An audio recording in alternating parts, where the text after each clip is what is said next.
Hello YouTube family, કેમ છો? મજામાં જઈશું. હું પણ એકદમ મજામાં છું.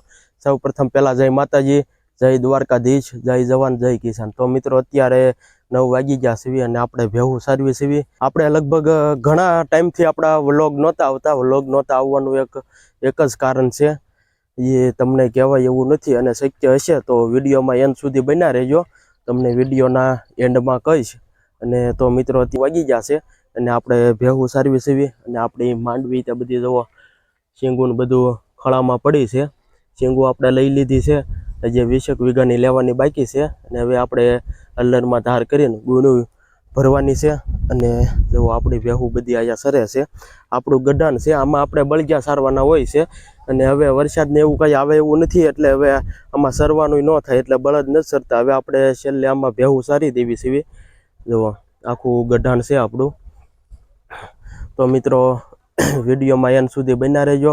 અને મિત્રો તમે ત્યાં ન્યૂઝમાં 2-3 દિવસથી જોતા હશો કે બોટાદમાં કડદા કાંડ છે અને ખેડૂતોનો કડદો લેવામાં આવે છે. સૌ પ્રથમ પહેલાં તો ખેડૂત કપાસ લઈ જાય છે માર્કેટિંગ યાર્ડમાં, એટલે એનો ભાવ થાય છે. ભાવ થાય પછી વેપારીઓ એમ કહે છે કે અમારું જીન 10-15 કે 12 કિલોમીટર જેવું દૂર છે, ત્યાં તમારે ઠલવવા જવાનું. પછી ખેડૂત ત્યાં કપા ઠલવવા જાય છે અને કપા ઠલવે અડધો ઠલવે એટલે એમ કહે છે કે હવે તમારે આમાં ભેજ છે કે એવી રીતે પ્રોબ્લેમ છે ભેજનો ને એનો, એટલે તમારો કપા હવે 80 રૂપિયા કે 50 રૂપિયા મણે ઓછા લેવા છે. એટલે આવી રીતે થાય છે. તો વેપારીને અનુભવ હોય તો તમને ખબર છે કે આમાં ભેજ છે, તો પહેલેથી જ કહેતા હોય તો પછી જે તમારા જીને ઠલવવા જાવી અડધો ઠલવાઈ જાય પછી તમે કહો છો તો એમ ન હાલે. તો મિત્રો 2-3 દિવસથી આંદોલન હાલે છે બોટાદ માર્કેટિંગ યાર્ડમાં. 2-3 દિવસથી આંદોલન હાલે છે બોટાદ માર્કેટિંગ યાર્ડમાં અને ખેડૂતો ઉપર પોલીસે લાઠીચાર્જ કર્યો છે. તો સત્તામાં રહેલી સરકાર અને પોલીસોને પણ એક વિનંતી છે કે તમે ખેડૂતો માટે આ લાઠીચાર્જ કરો છો તો તમારા પેટમાં પણ ક્યાંક ને ક્યાંક ખેડૂતનું અન્ન છે. ખેડૂત છે એટલે જ તમે જીવો છો, બાકી રોટલી કાંઈ કોમ્પ્યુટરમાં પાકતી નથી, તમને ખબર જ છે. એટલે ખેડૂતો ઉપર લાઠીચાર્જ કરવામાં આવે છે અને ખેડૂતો પોતાનો હક માગવા જાય છે. શાંતિપૂર્ણ રીતે બેઠે છે, શાંતિપૂર્ણ રીતે પોતાનો હક માગે છે, છતાં પણ પોલીસ ત્યાં એની ઉપર લાઠીચાર્જ કરે છે. એટલે સત્તામાં રહેલી સરકારને પણ હું કહેવા માગીશ કે સરકારના ટેકે ખેડૂતો નથી જીવતા, પણ ખેડૂતોના લીધે સરકાર જીવે છે. એટલે સત્તામાં રહેલી સરકારને પણ હું કહેવા માગું છું. બાકી મિત્રો આપણે એક દિવસ આપણે ટાઈમ રહે એટલે આપણે એક વિડીયો બોટાદ માર્કેટિંગ યાર્ડનો પણ બનાવશું. તો મિત્રો એ વિડીયો જોવા માટે આપણી ચેનલને સબસ્ક્રાઈબ કરો અને વિડીયોમાં એન્ડ સુધી બન્યા રહે. તો મિત્રો આપણે ભેહું સારતા હતા. ભેહું આપણે 11 વાગ્યા બાંધી દીધી. પછી આપણે નીરાવ વાટવા ગયા, થોડાક દોડા વાઢ્યા અને પછી આપણે મોટર ચાલુ કરી. 11 વાગે લાઇટ આવી, 12 વાગે એટલે આપણે મોટર ચાલુ કરી. અને જુઓ તમે આવી રીતે આપણે બધી સિસ્ટમ ગોઠવેલી છે વાલની. જુઓ તમે જોઈ શકો છો. જુઓ આ એક પાઇપલાઇનનો કટકો છે 20 ફૂટનો છે. એમાં આપણે 20 ફૂટનો કટકો છે, એમાં આપણે 7 નળ મૂકેલા છે. એટલે આવી રીતે એક દાવડામાં 1 નળ એવી રીતે 7 વાલ મૂકેલા છે. એટલે 7 દાવડા એકસાથે પી જાય અને લગભગ શેઢે નીકળે એટલે 40 મિનિટ જેવું થઈ જાય છે. 40 મિનિટ જાય એટલે શેવડીમાં આ રીતે પાણી બધું ધીમે ધીમે જાય એટલે શેવડીને પાણીનો ધરાવ થતો જાય. જેટલું પાણી જોવે એટલું મળે અને આપણે તે બીજું કામ થાય, કેમ કે કલાકે આપણે વાલ ફેરવવા જવાના, બીજું કાંઈ આપણે કામ જ નહીં કરવાનું. એટલે જો પાણી તે ધીમે ધીમે થાય છે. આવી આપણે સિસ્ટમ ગોઠવી છે શેવડીમાં. જુઓ અને તો મિત્રો હવે આપણે વાલ કટકો એક બદલાઈ નાખ્યો છે. 20 ફૂટનો ભોંગલાનો કટકો આવે એ આપણે બદલાઈ નાખવાનો.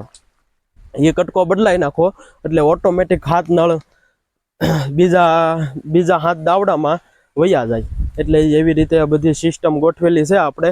એટલે શેવડીમાં આપણે પાણી બાણી કોઈ જાતનું વાળવાનું નથી. અને કેળુંમાં તે આપણે ડીપ મૂકેલી છે. 6 વીઘાની 6-7 વીઘાની કેળું છે અને 5 વીઘાની શેવડી છે.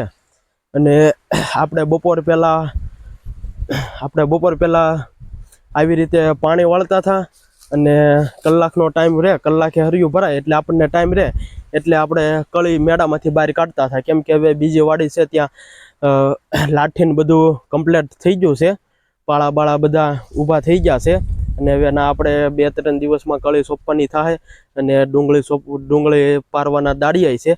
એટલે આપણે લગભગ 35 વીઘાની રોપની ડુંગળી સોંપી દીધી છે.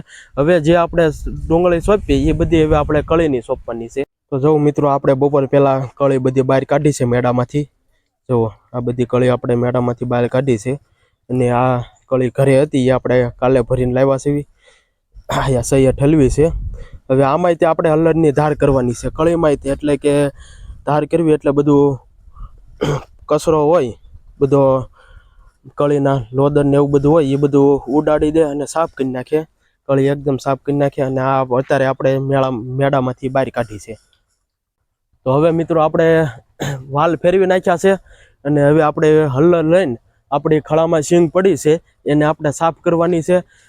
ખળામાં જે શીંગ પડી છે એમાં આપણે હળદરથી ધાર કરવાની છે.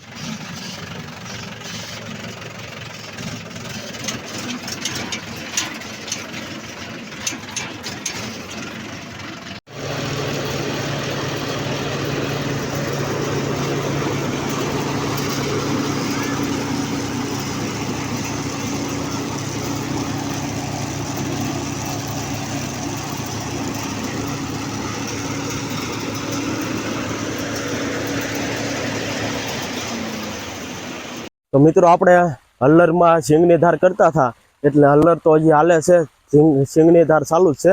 પછી આપણે વાલ બદલાવા આવ્યા હતા. શેવડીમાં આપણે એક મોટર ચાલુ છે એટલે આપણે વાલ બદલાવા આવ્યા હતા. અને અત્યારે 150 થઈ ગયા છે. અને હવે વાલ બદલી જાય પછી આપણે ડોડા વાઢવાના છે.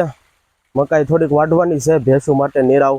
એટલે હવે આપણે મકાઈ વાઢી લેવી. અને હા મિત્રો, સવારે જ તમને કીધું હતું વિડીયો ચાલુ કરતા પહેલાં જ તે કે આપણા વ્લોગ હમણાંથી કેમ નહોતા આવતા.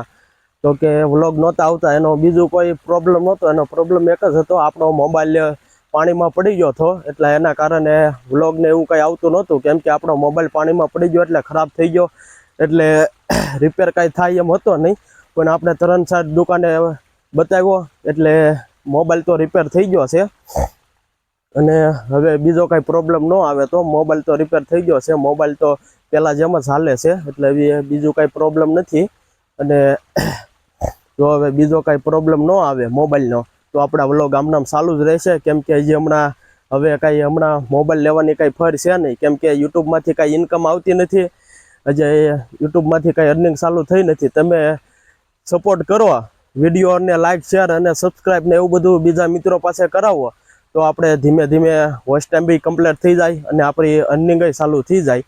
તો પછી કંઈક આપણે મોબાઈલનું પ્લાનિંગ કરશું. અત્યારે તો આપણી પાસે જે મોબાઈલ છે એ જ આપણે રોડવાનું છે. એનાથી જ આપણે વિડીયો આવશે.